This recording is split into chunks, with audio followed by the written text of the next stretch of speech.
my dear old friends.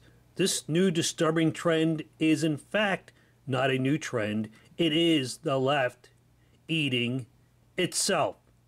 Again, because the dominance on the regressive left of intersectionality, the race to the bottom to win the race in the victim Olympics, and this unique blend of social justice identity politics, we keep witnessing a snake pit that has no bottom. Rose McGowan, while promoting her new book, Brave, at Barnes & Noble store on Wednesday, was confronted by a trans woman. We are all aware now that McGowan was one of the first to make sexual assault allegations against Harvey Weinstein shortly before the crest of the wave of the Me Too movement. The trans woman had issues with comments McGowan had made on RuPaul's podcast regarding trans people. They assumed because they felt like a woman on the inside, that's not developing as a woman.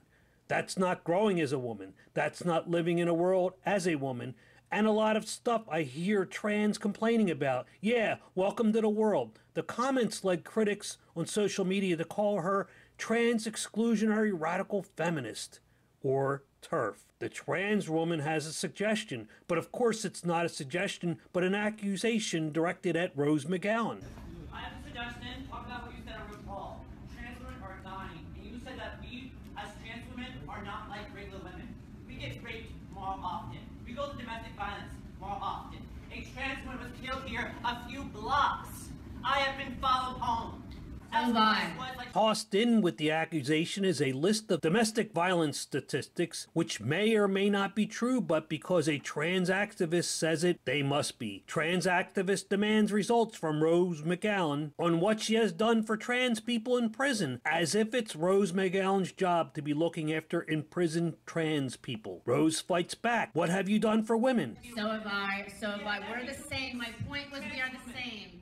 There's an entire show called ID Channel, a network dedicated 24 hours a day to women getting abused, murdered, sexualized, and violated. And you are too, sister. It's the same.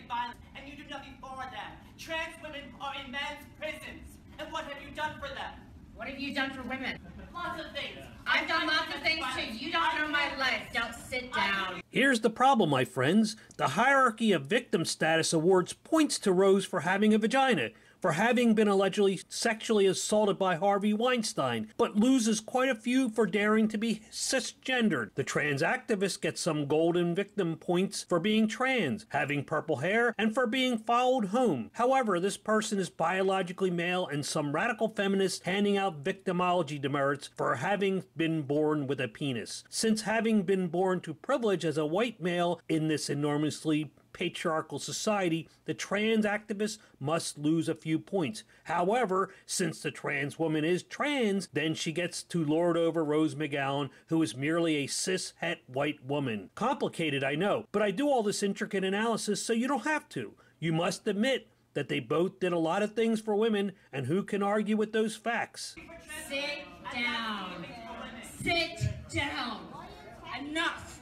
Get lost. Rose says enough. Sit down. Get lost. She is obviously imposing her unearned privilege over the marginalized and oppressed. Rose, you can do better than that. Oh yes, she does do better than that. Here is what she says next. I will paraphrase for you. Even though I am on the left as part of the Me Too movement, I am sick and tired of this bullshit of ranking based on identity. But here it is in her own words. I am a woman and trans women. Congratulations, so am I. Genocide. This is the AIDS crisis all over again. And this is white, cis, feminism. Shut up. You're so boring. White, cis, feminism. Don't label me, sister. Don't put your labels on me. Don't you fucking do that. Don't worry about that. Do not put your label on me. I don't come from your planet. Leave me alone.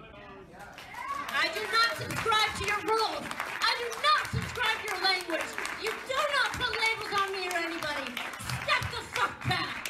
What I do is for the fucking world, and you should be fucking grateful. So shut the fuck up. Who made this coat? Hugo Boss? Armani? You set up broke? Hell, my life just started, Jack. Yay, sister. See my privilege. Hear me roar. Please, Rose, how mad are you with identity politics and intersectional feminism? Please tell us, but please be more polite this time. Get off my back. What have you done? 'Cause I know what I've done. God damn it. I'm not worried. I'm fucking mad at the lies.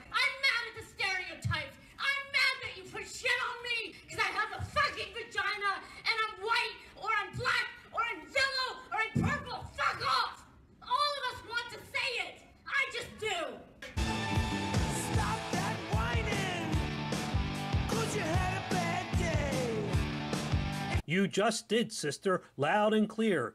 Is this a red pill moment? We hope. Although she is visibly shaken by the incident, I fear it isn't as we wished. Rose has a gentle relapse into victimology and statistics. It is interesting to note that she disputes the statistics thrown out by the trans activists. Trans women are women. What I've been trying to say is that it's actually identical. The stats are not that dissimilar. You break it down, it is a much fucking smaller population. There's not a network, however, devoted to your fucking death. There's not advertisers advertising tampons as a camera goes lovingly up a girl's body as she's being fucking raped and strangled. Piss off. And until you can collect that fucking check, back up. The party starts now! Rose does not suffer from insecurities about her own merits, it seems. My name is Rose McGowan, and I'm obviously fucking brave.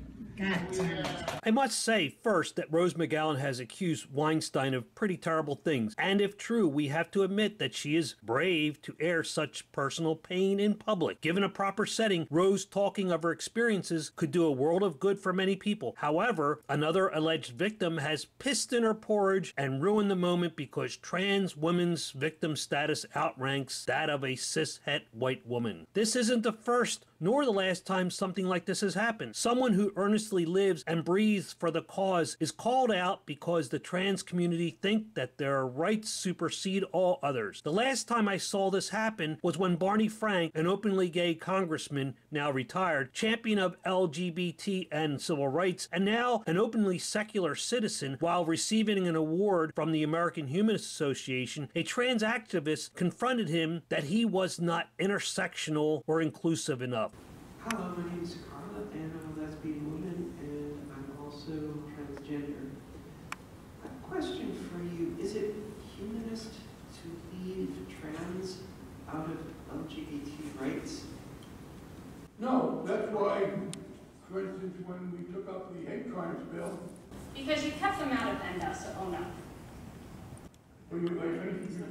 Please let me finish. I'm not a politician and I'm not very experienced in arguing against politicians, but please let me finish. I apologize. In your country, I have no civil rights, so how can it be said that I have a country?